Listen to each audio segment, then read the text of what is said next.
Hola, buenas tardes. Estamos en Unidad Hispanista. En este caso, volvemos a entrevistar a nuestro presidente. Cada vez que edita un libro, que son muchos, pues le entrevistamos.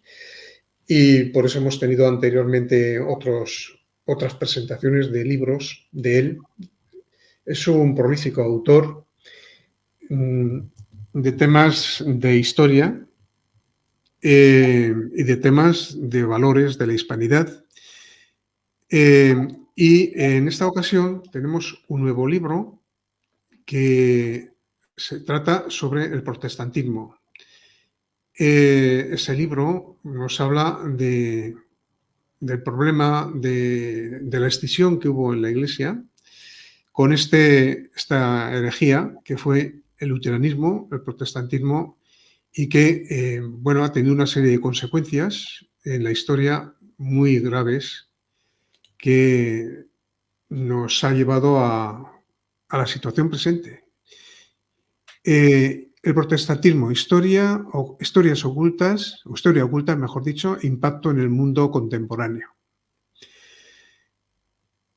Y este libro, yo estoy expectante de leerlo porque lo he pedido y aún, pues mañana tendré que recogerlo en la casa del libro, en este caso, que es donde yo lo he solicitado. Y bueno, me llegará y lo voy a recoger urgentemente porque me interesa muchísimo, ya que muchos de los males del presente derivan de este problema que tuvimos con la escisión religiosa, con un fuerte componente político. Pero vamos, yo le doy la palabra a Javier Barrigora para que nos hable del contenido del libro, que es muy importante. O eso estimo yo, porque no lo he leído, pero a mí me parece que lo es. He oído alguna entrevista, o visto, mejor dicho, alguna entrevista que te han hecho, en este caso de Patricio Lons, maravillosa, interesantísima, pero vamos a ver si hay alguna vertiente nueva de las que no alcanzaste a cubrir en esa entrevista tan potente que te hizo Patricio Lons hace muy poco. Bueno, ¿de qué va el libro? Para que nos expliques un poco, por favor. Sí, a ver, el libro es un esfuerzo de síntesis de un problema complejísimo y extensísimo que es el protestantismo, que no es un homogéneo, sino que es una eclosión a partir de Lutero de cientos, por no decir miles, de formas de interpretar la religión cristiana de forma absolutamente anárquica y caótica. De hecho, Jaime Balmes, cuando analiza el protestantismo, dice que lo único que tienen en común todos los movimientos protestantes es estar en contra de la autoridad de la Iglesia Católica y de los principios de la Iglesia Católica. Y a partir de ahí el libro va desde una revisión de los antecedentes al protestantismo hasta los dos últimos capítulos, que es cómo ha afectado en el mundo moderno el protestantismo. Por tanto, se revisa en cierta medida lo que es la disidencia dentro del cristianismo en los siglos anteriores y luego cómo el post-protestantismo secularizado ha creado una estructura subjetiva en el hombre occidental, que es lo que nos ha llevado a este individualismo, a esta soledad, a también estructuras políticas de dominación que estamos viviendo hoy en día. Bueno, y todo esto se analiza en el libro. O sea que es un libro muy ambicioso, pero que marca un estilo divulgativo, esto sí.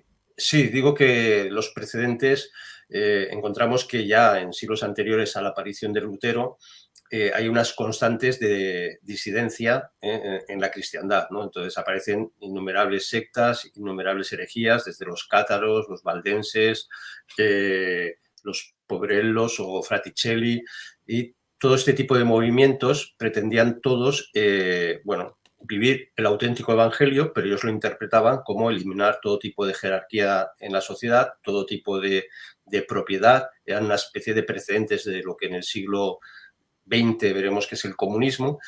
Y bueno, todos estos movimientos que agitaron Europa en su momento nunca llevaron a una decisión tan potente como la de Lutero, ¿no?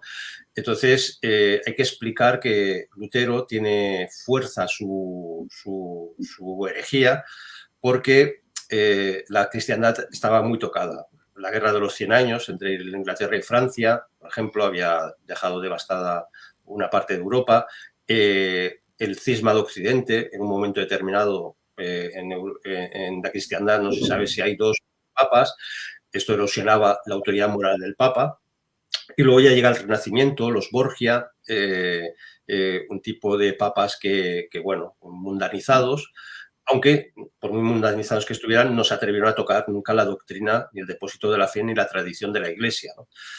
Y bueno, llegamos ya al siglo XVI y encontramos que, bueno, que un papa, Julio II, que es un papa renacentista, es el papa que acoge a Miguel Ángel, que le propone pintar la Capilla Sixtina, bueno, y inicia lo que será la Basílica de San Pedro. El coste es monumental, entonces para sufragarlo pues empiezan a emitirse unas compraventas de indulgencias que permitían pues, a la Iglesia tener esos fondos para la Iglesia de San Pedro, ¿no? La Basílica de San Pedro. Y a partir de ahí es cuando aparece Lutero, ¿no? Entonces de Lutero se ha hecho un mito, ¿no? De Lutero en el libro cuento que bueno, la primera imagen que nos viene siempre a la cabeza de Lutero es clavando las 95 tesis defendiendo su postura ante las indulgencias y las clava en la iglesia de Wittenberg. Pero esta imagen ya de por sí es una imagen falsa, esto es una imagen absolutamente falsificada, nunca en vida de Lutero se había hablado de esto, nadie sabía de este acontecimiento porque nunca ocurrió, y solo tras la muerte de Lutero y cuando se van a publicar sus obras completas, pues bueno, a un teólogo que era su mano derecha, Melanchthon, pues se le ocurre esta imagen, ¿no? Entonces esta imagen que vemos aquí, esta imagen es la que nos ha quedado grabada en la retina, pero este hecho nunca se produjo. De hecho, hay una carta de Lutero a su obispo, porque él era un fraile agustino, a su obispo, muy tranquila, muy reverente, para pedirle que se discutan estas tesis que él propone. Que esto era algo muy habitual en su época, por lo tanto, en principio no era un acto de disidencia. También explico en el libro que se nos ha quedado la idea de que todo el mundo tenía malestar hacia las indulgencias, pero aparece un personaje en la época de Lutero, que es Wetzel, que escribe sus 50 tesis y defiende las indulgencias. Y bueno, este hombre, que también era un fraile, tenía una fama por el pueblo y para el pueblo, vamos, que todo el mundo también quería indulgencias. O sea que bueno, ahí se nos ha creado una imagen muy falsa. Entonces, la clave para entender a Lutero es que Lutero no hubiera sido nada, absolutamente nada, si no hubiera sido por estructuras de poder político, más concretamente unos príncipes alemanes que integran el Sacro Imperio Romano Germánico, y a partir de ahí, protegidos por estos príncipes, Lutero puede salvaguardarse, por un lado, de la autoridad del Papa y, por otro lado, de la autoridad del emperador, que en ese momento es Carlos V, ¿no? Entonces, sin este hecho político, que además va a preceder lo que van a ser los nacionalismos del siglo XIX, ¿no? Porque la Alemania prusiana, que parte en el siglo XIX y que luego entrará ya en el siglo XX, que todos hemos conocido, esa historia, pues esa Alemania no se puede entender sin claramente la ruptura de lo que era el Sacro Imperio Romano Germánico, ¿no? Y esto es lo que Lutero impone. Bien, aquí tenemos una imagen que es muy curiosa también para entender esos tiempos, que son muy complicados, que es Francisco I, rey de Francia, que hace un pacto con Solimán el Magnífico, esto es con el Imperio Otomano, porque para entender un poco la geopolítica de aquella época, hemos de entender que el Lutero tampoco hubiera llegado, o el luteranismo no hubiera llegado más allá si no hubiera contado el protestantismo con el apoyo del rey de Francia, que para fastidiar al emperador Carlos V y por tanto a los Austrias españoles, o también fastidiar a los Austrias los Austrias, los Habsburgo, para entendernos, pues hace un pacto con el turco, con los otomanos, ¿no? Y fruto de este pacto va a ser que intentará hacer una pinza para destruir el Sacro Imperio Germánico, de ahí la famosa intentona de los otomanos de conquistar Viena, Eso nos explica porque existe este pacto. También este pacto sirve para que el otomano domine el Mediterráneo en contra de los intereses de España, y sufrimos aquí en España pues todo lo que son los berberiscos con el apoyo del Imperio Otomano. Y entonces yo cuento en el libro cómo gracias a este pacto los musulmanes podían navegar por el Mediterráneo y refugiarse en caso de peligro en Marsella o en Toulon, que eran puertos franceses, ¿no? Y se obligaba en Toulon o Marsella a que cuando estaban los otomanos no se tocaran las campanas para no ofenderlos. O sea que esto ya nos suena de cosas que estamos volviendo a vivir, ¿no? Y también explica esto porque en la batalla de Lepanto los franceses no aparecen, aparecen las repúblicas italianas, el papado y España, pero Francia, que teóricamente es católica, no aparece, ¿no? Entonces, esto es como, digamos, una clave de interpretación geopolítica bastante interesante. Esto revoluciona las cosas en el mundo, ¿no? Es un cambio de esquema mental brutal. Ya las buenas obras no valen para salvarse, ¿no?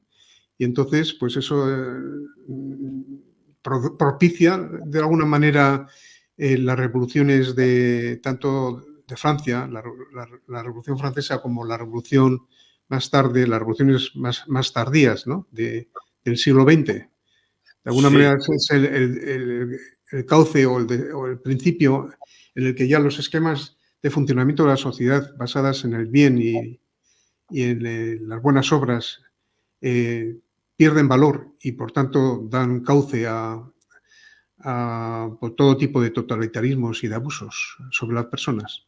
Sí, porque lo que hace Lutero, digamos, su verdadera revolución está en el ámbito de la conciencia, ¿no? Entonces subjetiviza toda la conciencia de tal forma que él llega a decir que si tú crees que solo por la fe, si no crees que por la fe te puedes salvar, pues entonces, o sea, vas contra este dogma luterano, pues entonces, para convencerte de que es así, que las obras no hacen falta, las buenas obras, pues tú peca fuerte, ¿no? Es el peca fortier que le recomienda a un amigo en una carta, dice peca fortier, ¿sí? Si tienes dudas, que solo la fe salva, pues peca fuerte. Entonces, como no hace falta las obras en una estructura de moralidad o una estructura de preceptos religiosos, pues entonces es el autoconvencimiento de que tienes fe lo que te va a salvar. Y esto es la apertura a la subjetividad que va a dominar luego todo el siglo XX. Y además no solo eso, sino que luego Calvino, que es otro de los grandes protestantes, todavía remarca más esto con esa idea de que no hay libertad, ¿no? Entonces estamos o bien predestinados a salvarnos o bien predestinados a condenarnos. No lo sabemos y da igual que hagas obras buenas, porque si estás predestinado a condenarte te vas a condenar, y puedes ser el hombre más horrible y cometer los grandes crímenes, que si Dios está predestinado a salvarte te vas a salvar independientemente, ¿no? Bueno, esto, insisto que en el siglo XX va a ser, ya XIX, pues va a abrir todas las puertas de la individualidad, un individuo absolutamente subjetivista, que además va a ser pasto de los poderes políticos que emerjan, ¿no? Que son los estados modernos a partir del siglo XIX, se consagran en el siglo XX, y el individuo que parece que ha alcanzado la libertad, porque falsa libertad, porque todo lo puede subjetivar, a partir de ese momento es el Estado el que va a imponer su razón, ¿no? La razón de Estado. Mira, aquí hay una imagen muy interesante. Es una Biblia que se tradujo a los indios, a la lengua india de los primeros indios que se encontraron los puritanos ingleses en Estados Unidos. Si uno ve esta imagen, le puede parecer que los ingleses hicieron, los puritanos, que huían de Inglaterra porque ahí eran perseguidos por los anglicanos, o sea, los puritanos eran una forma de radicalidad del protestantismo, pues creyeron que llegando a América ahí podían hacer lo que quisieran, ¿no? Y entonces parece que son buenos porque muy tardíamente empezaron a traducir la Biblia a las lenguas indígenas. Pero cuando aparece esta gramática, esta Biblia traducida, los españoles ya llevaban 150 años. Teníamos ya en las universidades cátedras de lenguas indígenas, teníamos universidades, teníamos hospitales, teníamos de todo, ¿no? Entonces son dos paradigmas de uno de evangelización, que es lo que hace España, y otro de colonización, que es lo que hacen los puritanos ingleses, donde, si bien los españoles tenían muy claro que los indígenas tenían alma y había que evangelizarlos para que se pudieran salvar, los ingleses, los más fervorosos de los ingleses puritanos, estipularon que los indios no podían alcanzar el reino de Dios. Es muy curioso como nada más llegar los puritanos en el famoso Mayflower, los padres peregrinos, y llegan a las costas de Massachusetts en 1620, pues nada más llegar, inician una guerra contra los indios pecuotas y prácticamente los exterminan a todos. O sea que ellos tenían muy claro, los puritanos, que esa tierra se la había entregado Dios, los indios estaban ahí de sobra y esa tierra era para los ingleses puritanos, no era para los indígenas, ¿no? Y esto es lo que pone el sello, podríamos decir, del alma americana, ¿no? Del alma americana. Bueno, aquí tengo... Sí. Sí, sí. Bueno, descríbenos este grabado, por favor. Sí, este grabado, que es una quema de brujas, es muy, muy interesante porque, digamos, a la Inquisición, especialmente a la Inquisición española, se le ha puesto el San Benito, nunca mejor dicho, de ser la causante de la quema de brujas, ¿no? Esto es un fenómeno que se da, la quema de brujas, en el mundo protestante especialmente, muy especialmente, y en el mundo luterano, digamos, con mayor intensidad. En el Sacro Imperio Germánico, en las zonas luteranas, es donde se produce mayor quema de brujas. De 110.000 casos de brujas registrados por historiadores, de lo más serio que hay y que recojo en el libro, pues está clarísimo que de esta quema de brujas la mayoría se acometen en la Alemania protestante o en los países escandinavos protestantes, luteranos, o bien en el mundo calvinista y luego en Estados Unidos las brujas de Salem. Entonces hay un caso que todos conocemos aquí, que es el de Zugarramurdi, las brujas de Zugarramurdi, pero esto, digamos, fue precisamente lo que ocasionó que la Inquisición no diera por bueno las brujas, porque hubo un caso de brujas, que además viene del sur de Francia, se contamina, digamos, una población navarra, y a partir de ahí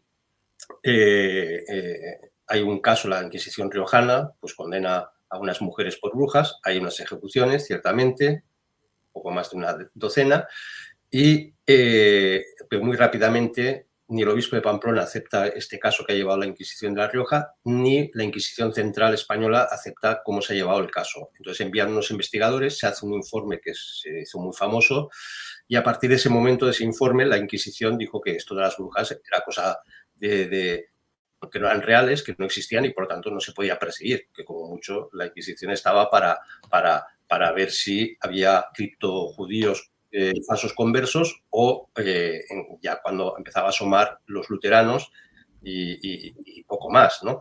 Entonces, en la Inquisición española, los inquisidores, después del caso de Zugarramurdi, como fue un fiasco de un proceso mal llevado, pues no querían, cuando el poder civil en poblaciones, sobre todo en el norte de España, decían, aquí hay brujas. La Inquisición decía, no, estas brujas no existen, ¿no? Y hay algunos manuales de brujería alemanes que sacan lo de las escobas y la Inquisición decía, no, las brujas no vuelan en escobas, aquí no, eso es imaginario popular, ¿no?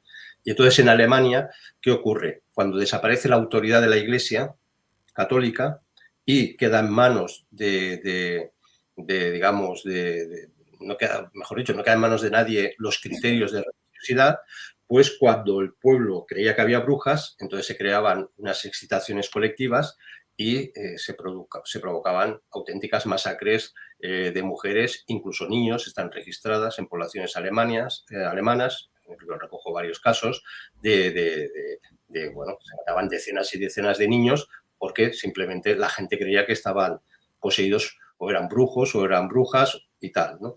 Entonces, esto, bueno, hay que tener muy claro que la leyenda negra la han echado sobre nosotros y han quedado culpados los que realmente cometieron estas atrocidades. Sí, nosotros llevamos la fama y los demás lo que hacen es arremeter contra nosotros, concretamente los hugonotes, ¿no? Los franceses que la tomaron con España, ¿no? Con el tema de... Sí, sí. Bueno, los hugonotes, ahí se ve la duplicidad de Francia, ¿no? Porque los hugonotes, que son los calvinistas franceses, para entendernos, hicieron un intento, es muy curioso, porque en la América española hasta prácticamente el siglo XIX no entra el protestantismo y entra de manos de los mal llamados libertadores, ya masonizados, ya iluminados, ilustrados, ¿no?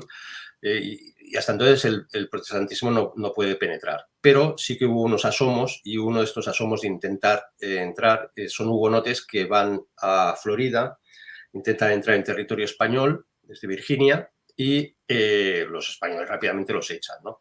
Y no pasa nada. Pero fíjate que estos hugonotes luego se trasladan a Francia y iniciaron lo que sería la primera gran campaña propagandística, ya en sentido moderno, porque iban con carromatos recorriendo toda Francia y con mujeres que hacían ver que eran viudas, y entonces contando el relato de que los españoles habían hecho una masacre, que los españoles habían matado a todos los maridos, bueno, una cosa propagandística 100%, ¿no? Y esto causaba un efecto. Entonces el rey de Francia, que era católico, pero ya hemos visto cómo los reyes de Francia pactaban con el otomano sin ningún problema, pues utilizaron los protestantes, a pesar de que hubo guerras entre el rey de Francia y los protestantes, hubo 8 guerras hugonotas, pero los utilizaba para, muchas veces, sobre todo para atacar a lo que eran los territorios fronterizos, a veces en manos del reino francés, pero muy hispanizados, como lo que luego sería el Rosellón, todavía el sur de Francia, o zonas vascongadas, las zonas de la Gascuña y todo esto. Entonces, el rey francés utilizaba a los hugonotes para machacar a los católicos que se sentían hispanos en territorio francés, ¿no? Entonces, esto es algo terrible, esta doblez, ¿no? de la monarquía francesa, que ya no miraba el bien de la catolicidad, y esta es la gran diferencia. Mientras que España se desangraba por defender la cristiandad, Francia quería ser una potencia europea, que era lo mismo que decir una potencia mundial, y sabía que tenía que destruir el Sacro Imperio Germánico, romano-germánico, tenía que destruir España, y de ahí las luchas, sobre todo por el norte de Italia, que había sido siempre un territorio o bien del Sacro Imperio Romano-Germánico, o bien se lo tenían que disputar España y Francia, ¿no? Entonces, Francia sabía que si dominaba el norte de Italia, pues tenía presionado al Papa, entonces, y eso, sumado a la política que hemos dicho antes, ¿no? de los papas de Aviñón, del cisma de Occidente, pues Francia sí se va haciendo fuerte, ¿no? Pero ¿a costa de qué? De desgastar la Iglesia. Y esta es la triste historia. Sí. Y si pasamos a Inglaterra, pues lo mismo podríamos hablar del anglicismo, ¿no? La persecución que hubo contra los católicos, vamos, y lo Sí, ligero sí. que utilizaban las orcas para colgar de los árboles a la gente, es apabullante, ¿no? Es decir, cuando hablan del mundo de los Austrias, de las persecuciones contra los luteranos, pero realmente los que hicieron una verdadera escabechina fueron, como has dicho, los calvinistas y luego Enrique VIII, que no dejó títere con cabeza. Y Isabel, la reina Sí, Isabel, empezó siendo católica y luego acabó persiguiendo a los católicos, ¿no?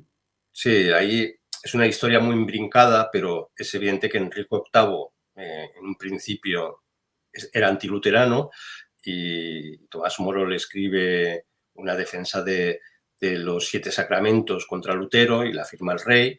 El Papa le nombra fidei defensor, defensor de la fe, y bueno, en principio parece que es católico, pero por cuestiones de alcoba y como no le llega descendencia masculina por parte de Catalina de Aragón, su legítima esposa, pues él se lanza a romper con Roma, ¿no? Y esto es una puerta que se abre y entonces ya entra, poco a poco va entrando, pues por Escocia va entrando el calvinismo, que lo funda la Iglesia Nacional Calvinista John Knox, y da un golpe de Estado del Parlamento contra la corona católica. El propio Enrique VIII tiene una sucesión masculina, que es Eduardo VI, que, bueno, que ya protestantiza más el país. Luego le seguirá en descendencia la hija con Catalina de Aragón, que es María I, que intenta catolizar otra vez, volver a Roma, pero no le dejan. Y luego viene Isabel I, que es la hija de Ana Bolena, con Enrique VIII. Y esta, que disimulaba, iba a misa, porque cuando gobernaba María Tudor, pues bueno, hacía ver que era católica, pues tenía un resentimiento muy profundo, ¿no?, contra lo católico. Y cuando gobierna, pues ella es la que decide ya y consigue implementar el anglicanismo en Inglaterra, ¿no?, la Iglesia Nacional inglesa. Pero todavía es una iglesia jerárquica, como lo llega a ser la Iglesia luterana. También es una iglesia... Lutero no era tonto, entonces sabía que para mantener un cierto orden, y el poder político sabía que para mantener controlado el poder espiritual necesitaban una jerarquía, ¿no? Eran o los obispos luteranos en territorio alemán o los obispos anglicanos en territorio inglés, ¿no? Pero el espíritu calvinista, que va invadiéndolo todo, es más democrático, ¿no? Es a cargarse todo tipo de jerarquías, y ahí es donde aparecen los puritanos, ¿no? Y entre los puritanos más famosos, pues aparecerá Cromwell, Oliver Cromwell, que hace la primera gran revolución también moderna, en el sentido de que antecede a la Revolución Francesa, porque va a llevar hasta el último extremo a la monarquía, que por esos rebotes había pasado de los Tudor, había pasado a los Estuardo, que venían de Escocia, que era una tradición católica. Y entonces Carlos I, que es el rey que se va a enfrentar con Cromwell se va a enfrentar con él, pues claramente parece que quiere volver a catolizar Inglaterra. Los protestantes y los puritanos especialmente no lo pueden permitir, y Cromwell va a llevar a una revolución que acabará guillotinando a Carlos I. Por tanto, en esto ya precede a lo que será la ejecución de Luis XVI en Francia, ¿no? Y Cromwell, una vez tiene el poder, un periodo de tiempo que va a ser una república, Inglaterra, funda la Commonwealth, que a todos nos suena, y Cromwell ya se destaca por ejercer la primera dictadura militar moderna. Divide Inglaterra e Irlanda en divisiones militares. Cada zona estaba comandada por uno de sus generales de confianza. Cuando esto fracasa, pues crea una especie de Sanedrín, una especie de sabios al estilo de los judíos con el templo, y bueno, una especie de teocracia que también lleva al desastre. Bueno, es una verdadera locura, de tal forma que en esa época en Inglaterra pues se prohíbe la Navidad. Cromwell prohíbe la Navidad porque es demasiado católico, se prohíben todos los santos, y a partir de ahí, como desaparecen las festividades católicas, pues se tienen que inventar otras festividades. Por ejemplo, curiosamente, el Día de Acción de Gracias viene de esa época. Mira, exacto, esto es el Día de Acción de Gracias. Había como dos tipos de fiestas que se inventaron los puritanos, que era o la acción de gracias, para dar gracias a Dios por beneficios, o de penitencia, que era para, en casos de desgracias y todo esto, pues bueno, se hacían penitencias, ¿no?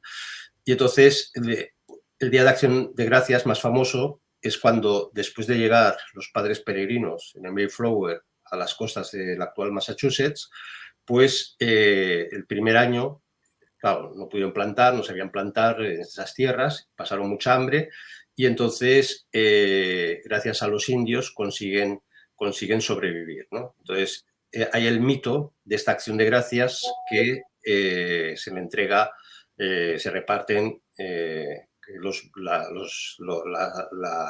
alimento y los frutos de la tierra con los indios, como una especie de hermandad. Bueno, esto ocurrió, pero no es el mito tal como no es la realidad tal como nos la cuentan, ¿no?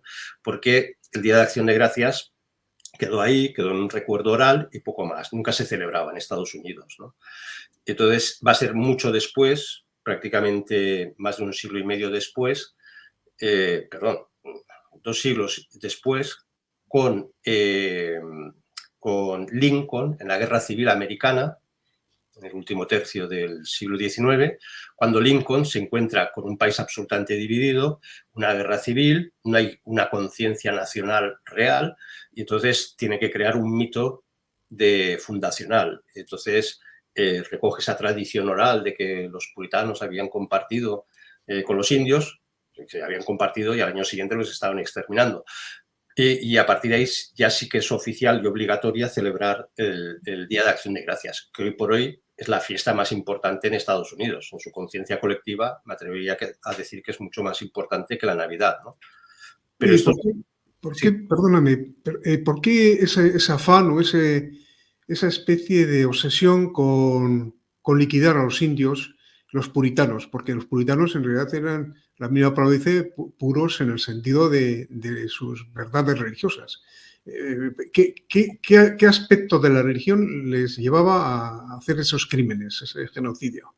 Bueno, aquí hay una mala interpretación muy rara, que luego florecerá en el siglo XIX con los movimientos milenaristas que hoy están triunfando, pero que en esa aparecen en el siglo XIX, que son los testigos de Jehová, los mormones, toda una serie de sectas protestantes, eh, digamos, lo van a cristalizar. Pero ya antes hay algo que teológicamente empiezan a interpretar los protestantes puritanos, que es que la pureza es verdad que ellos teóricamente atienden a la espiritualidad, pero rápidamente la identifican con la raza.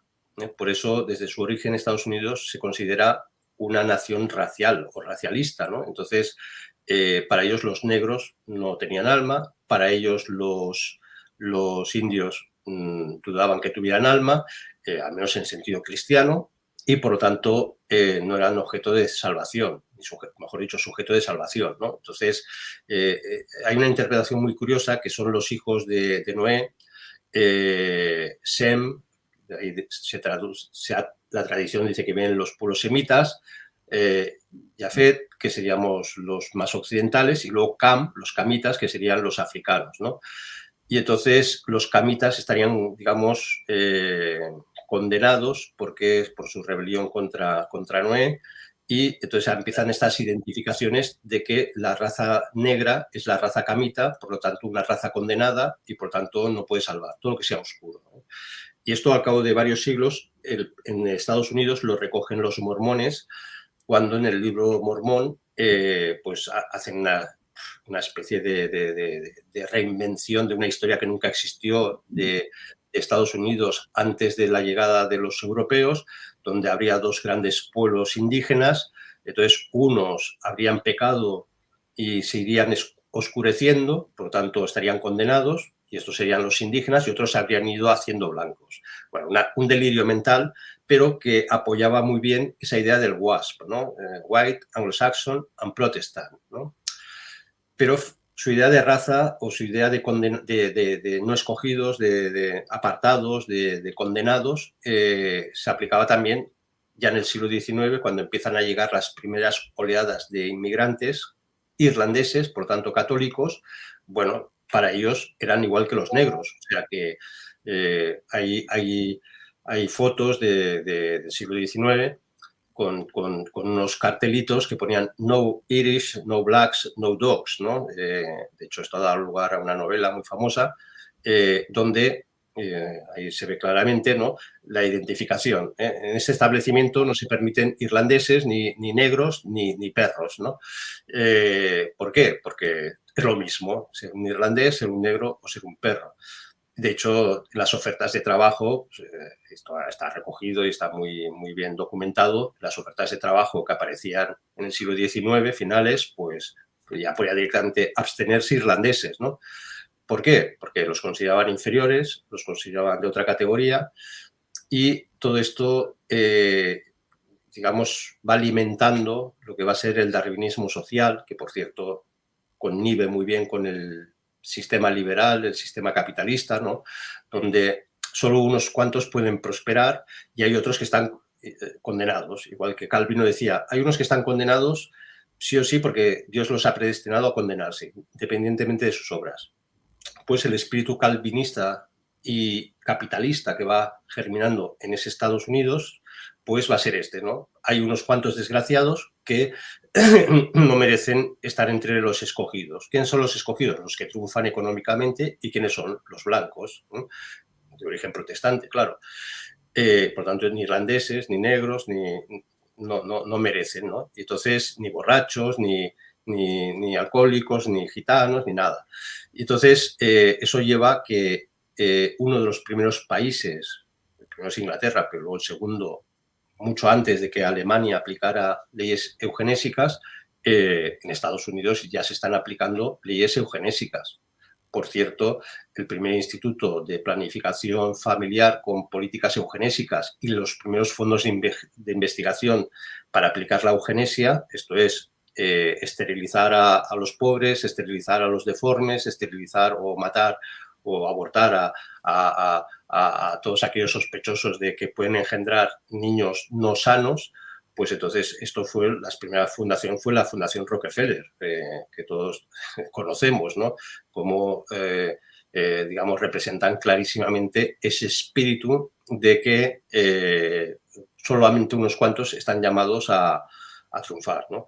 Entonces, es tremendo, pero es así. Nos han hecho creer que la democracia americana es el modelo de democracias, cuando fue una democracia absolutamente discriminatoria. Es una selección o decisión de quiénes son los elegidos o seleccionados para gozar de los bienes, ¿no? Del bienestar, pero el resto tienen que ser o eliminados o purgados.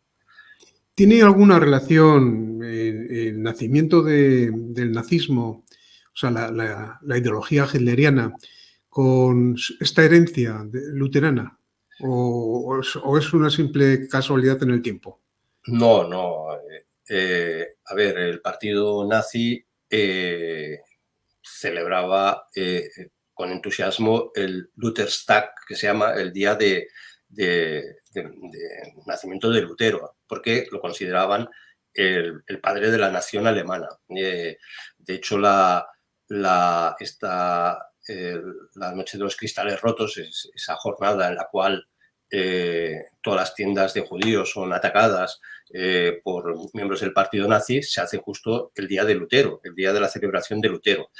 Entonces, ¿qué veía el nazismo en Lutero?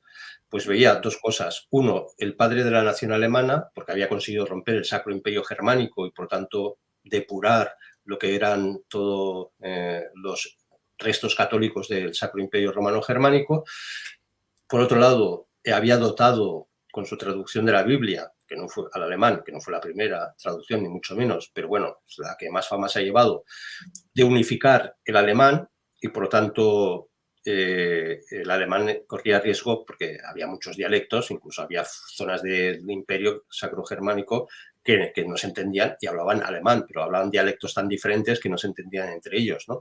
Entonces, pero él es el primero que pone esa piedra de unificación del alemán y sobre todo porque Lutero era profundamente antijudío, antisemita, profundísimamente.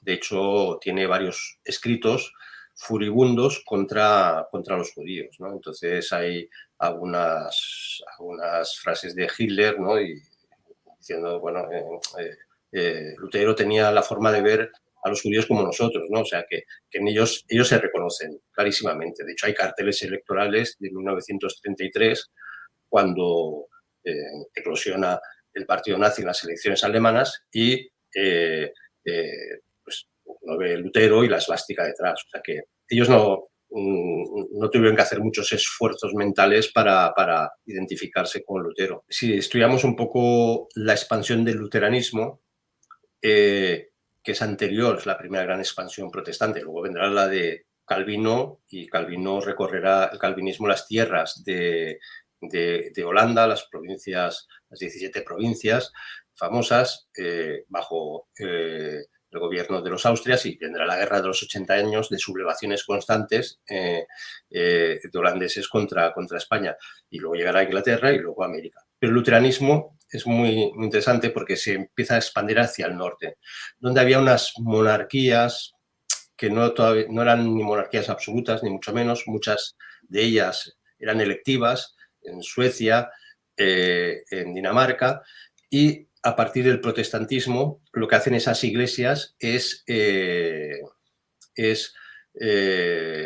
o mejor dicho, el protestantismo se hace religión oficial de las monarquías, y estas monarquías ven en esta, digamos, proclamación del luteranismo, de confesionalidad luterana, la posibilidad de expropiar todos los bienes de la Iglesia Católica en los países escandinavos, y esto es lo que permite que empiecen a aparecer los primeros estados modernos en sentido más fuerte de la palabra. Esto es un Estado centralizado, un Estado donde los reyes ya no son elegidos, no deja de ser una monarquía electiva, sino que empieza a haber una monarquía sucesoria, y el rey va a empezar a configurar todo el poder absoluto y controlar el poder religioso, ¿no? Entonces, esto es muy interesante porque nos está prefigurando el protestantismo luterano, esos estados-nación que decíamos antes, de forma clara y evidente.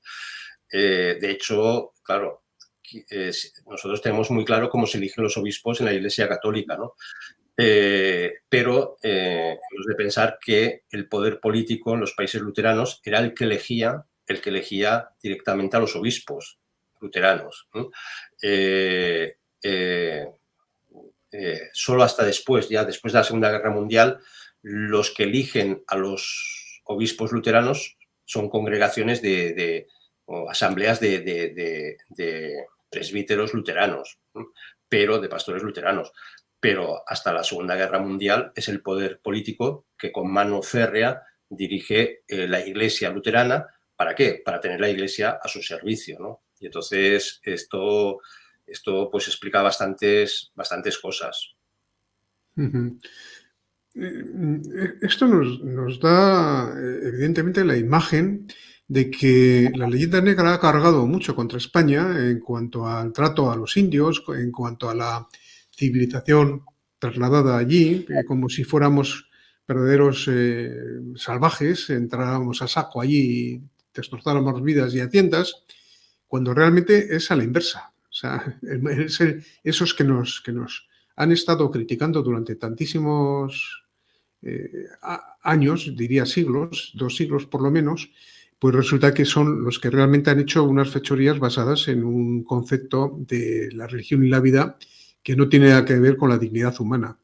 Me has descrito un panorama muy ténebre, en el sentido de que pues, racismo, segregación, discriminación, maltrato, crimen institucionalizado, porque al final es lo que los puritanos hicieron en América, ¿verdad? Entonces, esa diferencia, ¿cuáles son los rasgos?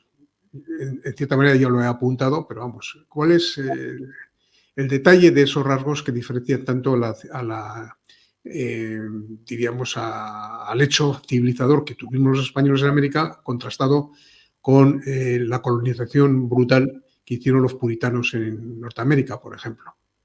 Sí, a ver, empezando por lo primero que has comentado, de esa leyenda negra, esos gráficos que todos vienen a nuestra mente, ¿no? Que son grabados que se hacen en Holanda, que es una Holanda que ya las 17 provincias se dividen, una parte queda todavía bajo reinado de los Austrias y la otra pues ya campa a sus anchas como puritanos, calvinistas, perdón, protestantes, y esos grabados los hace gente, está más que estudiado, que nunca había pisado América, no habían sido testigos directos, o sea, simplemente son grabados de esas bestialidades, ¿no? de españoles quemando a indios colgados de las patas y perros comiéndose a indios, y todo eso era pura propaganda política contra España, ¿no? Porque hubo un momento que se identificó ser católico con ser español, ¿no? Entonces, claro, no vamos a negar, tampoco vamos a hacer leyenda rosa, pues la historia la hacen hombres y la historia es muy dura, ¿no? Pero, evidentemente, estamos ante dos paradigmas absolutamente diferentes, tan absolutamente diferentes que, como ya hemos comentado, los puritanos anglosajones creen, están convencidos, y le llamaban así, ¿no? Vamos a construir la ciudad sobre la colina, ¿no? Que es la analogía o referencia a Jerusalén, ¿no? Vamos a construir una nueva Jerusalén, esta es la tierra de promisión, y todo lo que no sea puritano protestante, pues entonces está condenado a desaparecer. De hecho, entre las colonias, los puritanos que ocupan Connecticut y Massachusetts entran en guerra constantemente y refriegas contra la colonia de Maryland, que la colonia de Maryland fue una aportación, una entrega de Carlos I, ese rey que es degollado por Cromwell, posteriormente a un almirante irlandés, para que le daría mucho dinero a este almirante y entonces le entrega Maryland. Entonces Maryland es de las colonias la única que es fundada por católicos irlandeses y sirvió para que pudieran, jesuitas que eran perseguidos en Inglaterra, pues pudieran huir y refugiarse ahí. Pero esto los puritanos de Connecticut y de Massachusetts no lo permiten y constantemente pues, van haciendo refriegas contra esta colonia, ¿no? Pues esto era el espíritu inicial y a partir de ese momento pues ellos van a ir avanzando por fases, intentan comerse la Florida, ahí por suerte pues resiste el Imperio Español todo lo que puede, evidentemente las partes de lo que fue Nueva España sabemos que coge buena parte del centro americano, pero ya en el siglo XIX todas esas zonas son comidas por nuevos movimientos protestantes que se van rehaciendo, nuevas revoluciones protestantes como los mormones, ¿no? Que son el paradigma del pionero, del pioneer o pionero, que está también en la psique colectiva americana. Son esos puritanos que se han convertido, han encontrado otra nueva religión, se reconvierten, van creando nuevas doctrinas, pero siempre esencialmente son protestantes. Mormones que cogen el centro de América y llegan hasta Utah, Salt Lake City, y es una fundación. Y luego, posteriormente, se encuentran con California, que es una zona que había sido evangelizada por España. Evidentemente, ahí había habido civilización y lo que hacen los americanos es simplemente exterminar a los indios que quedan, ¿no? Sobre todo con la excusa de la fiebre del oro, hay migraciones brutales a California y todo lo que era tejido indígena que había sido, insisto, evangelizado, cristiano, pues acabará siendo eliminado. Tenemos las estadísticas que ya se hacían en esa época de población indígena y a mediados del siglo XIX en California había censados 150.000 indígenas. 50 años después, en 1900, censados quedan 16.000. O sea, prácticamente el 90% de indígenas de indios fueron exterminados en 50 años, ¿no? Están las famosas historias de cómo se les contagiaba la viruela con mantas contagiadas. Bueno, entre masacres físicas y maltratos. De hecho, a los niños indígenas en esa época se les conocía como cavadores. ¿Por qué? Porque como les perseguían tan brutalmente, no les permitían ningún tipo de recursos, pues tenían que cavar en la tierra para buscar raíces y poder comerlas, ¿no? Y eso era como, digamos, los anglos les llamaban a los indígenas cavadores. Luego hay un mito que me gustaría preguntarte, bueno, si lo has estudiado y reflejado en el libro, el mito de que el mundo protestante tiene un desarrollo económico, científico y evolutivo mucho mayor que el mundo católico, y que ellos han tenido un salto en el mundo de las finanzas, en el mundo del comercio, del mundo de la industria, etcétera, mientras que el mundo católico se ha quedado retrasado y se ha quedado por detrás. ¿Ese mito es cierto? ¿Tiene justificación o tiene razón? A ver, podríamos argumentar muchas cosas. Los españoles llegan a América en 1492. En 1500, 8 años después, llegan los ingleses. La diferencia es que en 2 décadas España ya había construido universidades, había construido hospitales, estaba civilizando. Hasta 1606 los ingleses no consiguen tener un puesto fijo en América del Norte. Son incapaces, cuando, digamos, desarrollo tecnológico era parejo España con Inglaterra o con Holanda. Entonces, ellos tardaron un siglo en conseguir, en igualdad de condiciones, lo que España empezó a hacer 100 años antes, ¿no?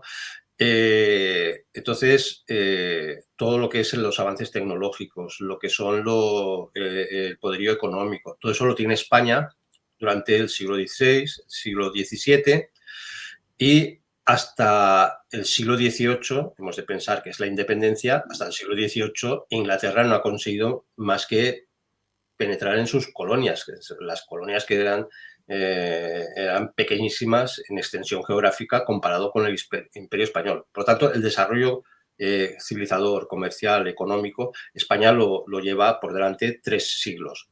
Es verdad que al final hay un desgaste, pero hay una cosa que sí que trato en el libro, que es muy interesante, que es ver cómo lo que a partir del siglo XIX empiezan a correr dentro de los ámbitos protestantes una inquietud que es la siguiente, ¿no? Que es que se ha perdido por el pecado original los dones sobrenaturales o preternaturales que tenían Adán y Eva. Entonces, a partir del siglo XIX empieza a pergeñarse la siguiente idea, el siguiente paradigma, que es que a través de la ciencia se podría conseguir como una especie de autorredención, y volvemos a enlazar con la idea de Lutero, ¿no? La subjetivación, ¿no? Yo puedo decidir mi salvación solo por la fe, ¿no? Yo decido los patrones o los códigos de salvación, no Dios, sino yo. Pues así pasa en el siglo XIX en Estados Unidos o en el mundo anglosajón con la ciencia, ¿no? Y de hecho, en el libro voy exponiendo cómo toda una serie de científicos muy conocidos eran hombres profundamente religiosos, profundamente apocalípticos, empezando en el siglo XVIII con Newton, que era un obseso del apocalipsis, y convencidos de que iba a venir el fin del mundo, que iba a venir el reinado de Cristo y antes precedido por la batalla de Armagedón y por lo tanto la eliminación de los malos y los réprobos. Entonces, dentro de esta especie de milenarismo apocalíptico que caracteriza al mundo anglosajón en el siglo XIX, pues muchos científicos vieron que la ciencia era el instrumento para derrotar incluso al anticristo. Y esto está escrito. Bueno, entonces, ¿esto por qué lo digo? Porque la ciencia y la tecnología de repente quedó como sacralizada por el mundo protestante. Si no hubiera tenido este componente de tensión apocalíptica, de sacralización, posiblemente la ciencia hubiera sido otro orden de cosas, ¿no? Entonces esto le da mucha fuerza al protestantismo incluso unos siglos antes, Francis Bacon escribe New Atlántida, una utopía en la cual ya empieza a hablar en el siglo XVIII dice la gente se podrá oír a distancia con un hilo, y está prefigurando el teléfono. La gente, habrá barcos que van por debajo del mar y prefiguran los submarinos, barcos que vuelan. Bueno, todo esto dices, ¿y dónde sale? Entonces Bacon habla de que la ciencia tiene que constituirse unos sabios del Templo de Salomón, utiliza este lenguaje propio de los iluminados, de los Illuminati, y estos serán los que dominarán el mundo a través de esa ciencia, pero al servicio de una idea religiosa, pero no en un sentido católico, sino una idea de que ellos son el pueblo escogido y Dios les va a dar esas armas para dominar el mundo, ¿no? Entonces este espíritu, esto lo estudio bien en un capítulo, esto hace que la ciencia para ellos es un factor de dominación, ¿no? Cuando en el mundo hispano o en el mundo católico la ciencia está para otra cosa. Quiero decir que la ciencia está al servicio del hombre y no puede ser un instrumento de dominación de los hombres, ¿no? Entonces, esto es muy importante porque nos da ese perfil de por qué triunfaron, ¿no? Triunfaron porque ellos pusieron la técnica al servicio de sus paranoias protestantes. Claro, esto nos traslada al mundo de hoy, que realmente pues ese es el problema que se vislumbra, ¿no? Que la tecnología es el nuevo ídolo al que adorar, ¿no? Y la tecnología es el todo y no se tiene en cuenta la dimensión humana de las sociedades. La tecnología estaría al servicio, desde una perspectiva católica, del bienestar de las personas, no para el dominio de las personas, que es lo que parece ser que viene, ¿no? Por lo menos desde algunas instancias, cuando ya hablan del transhumanismo y esas cosas, a mí me entran escalofríos, porque me da la sensación de lo que pretenden es crear seres humanos al servicio de determinados fines, en este caso de dominación y control, ¿no? Sí. Eh, Bueno, y eso igual nos viene un poco de ahí también, ¿verdad? ¿O no? sí. De hecho, todo va cuadrando, ¿no? Porque si conoces bien el mundo protestante, luego cuadran muchas cosas, ¿no? Porque lo que se inicia con esa subjetivación, ¿no? de la mente, ¿no? De la razón que hace Lutero y de la voluntad que hace Lutero. Luego, cuando vemos en el siglo XIX cómo la ciencia se pone al servicio de una autorredención. O sea, ya no es Dios que te salva, sino que eres tú el que a través de la ciencia vas a vivir 200 años, 300 años, como se nos dicen, vamos a curar las enfermedades, como se nos dice, vamos como dice la Agenda 2030 o propone la Agenda 2030, vamos a acabar con la pobreza, cuando Jesús decía que tendremos pobreza hasta el final de los tiempos, ¿no? Pues estas ideas de autorredención del hombre, de sus carencias por la ciencia, digamos, una especie de idolatría o casi es una apostasía, ¿no? Implícita. Entonces, esto es muy interesante porque una vez que el hombre se convierte en un Dios capaz de autorredimirse, por tanto, por la ciencia, pues voy a conseguir lo que no consigo por la religión, que es la cuasi eternidad, porque esto ya te lo dicen hoy en día las noticias, ¿no? Se está estudiando, el hombre genéticamente podría vivir 20.000 años. Y dices, bueno, esto es una pseudoeternidad, ¿no? Que nos promete la ciencia. Pues una vez que el hombre es el centro de todo y hemos apartado a Dios, porque esto también se acusaba o se acusa, ¿no? Todavía en los manuales de los colegios, ¿no? La Edad Media era teocéntrica y con el Renacimiento empezó el modelo antropocéntrico. El hombre es el centro. Bueno, muy bien. Quitamos a Dios del centro y ponemos al hombre. Pero una vez ponemos al hombre, el hombre se autodestruye. Y esto es el transhumanismo, ¿no? Que una vez hemos endiosado al hombre, ahora matamos al hombre, ¿no? Y decidimos exterminar la idea de hombre, ¿no? O la idea de hombre y mujer, porque todos sabemos las polémicas que hay de las viejas feministas que habían estado toda su vida luchando por la igualdad de hombre y mujer, para que ahora vengan unas neofeministas a decir que la mujer no existe, ¿no? Que es un constructo social, ¿no? Entonces, claro, es la destrucción de la naturaleza humana, ¿no? Y esto es la consecuencia, lo que estamos viviendo es la consecuencia, ¿no?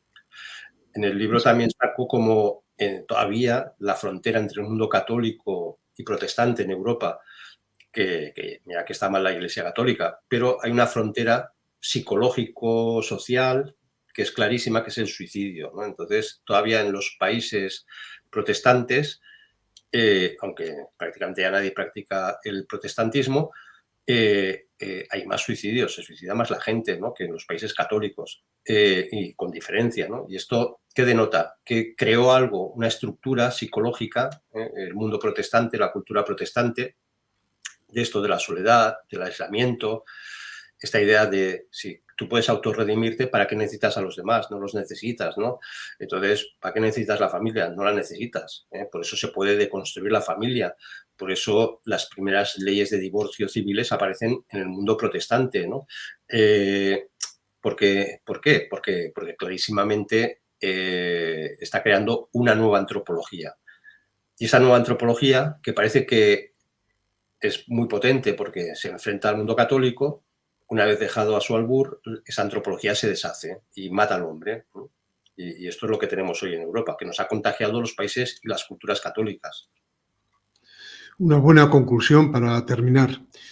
Es un libro para reflexionar, ¿eh? Yo particularmente anhelo empezar a leerlo en cuanto reciba el libro. ¿Por qué medio se puede? Aparte, yo he dicho uno, que lo he conseguido a través de la Casa del Libro, pero evidentemente no es mi pretensión hacer propaganda de un centro comercial. ¿Por qué otros medios se puede lograr el libro? A ver, en Para que la gente principio, lo pida. el libro está en Almuzara, en la editorial, ha sido publicado por la editorial Almuzara, que de hecho ya es el cuarto libro que he publicado con ellos. Tienen una distribución estupendísima, por tanto, en principio, en cualquier librería que uno vaya, FNAC, Casa Libro, El Corte Inglés, las grandes superficies comerciales, está. Y si no estuviera, se pide, es decir, el libro Protestantismo de Javier Barraicoa, y ellos lo piden y enseguida uno lo va a recibir, o se puede pedir directamente a la editorial Almuzara. Uno pone en Google editorial Almuzara, Barraicoa, y entonces aparecerán los libros y puede pedir y también la editorial los distribuye. Pero siempre es bueno, para ayudar a la distribución, pues pedirlo en la librería habitual. Si uno no lo tiene ahí, pues uno lo pide y llegará. Eso es. Este libro es importante que se difunda, porque hay tantas confusiones en este momento en la sociedad, tantos elementos de extravío, que yo creo que cuanto más centremos la cosa y nos demos cuenta de la importancia del catolicismo, de la hispanidad, de nuestra antropología histórica, cultural, antes podremos redimirnos de esta situación caótica en la que nos encontramos. Pues muchas gracias, Javier, por estar con nosotros, que eres tú también, porque tú eres nuestro presidente de Unidad Hispanista, del que nos sentimos muy orgullosos toda la familia hispanista. Y no te voy a decir a seguir escribiendo libros porque estarás agotado con este. Pero bueno, en cuanto descanses, sigue, por favor, que estás haciendo una labor impresionante. Muchas Muchas gracias. gracias.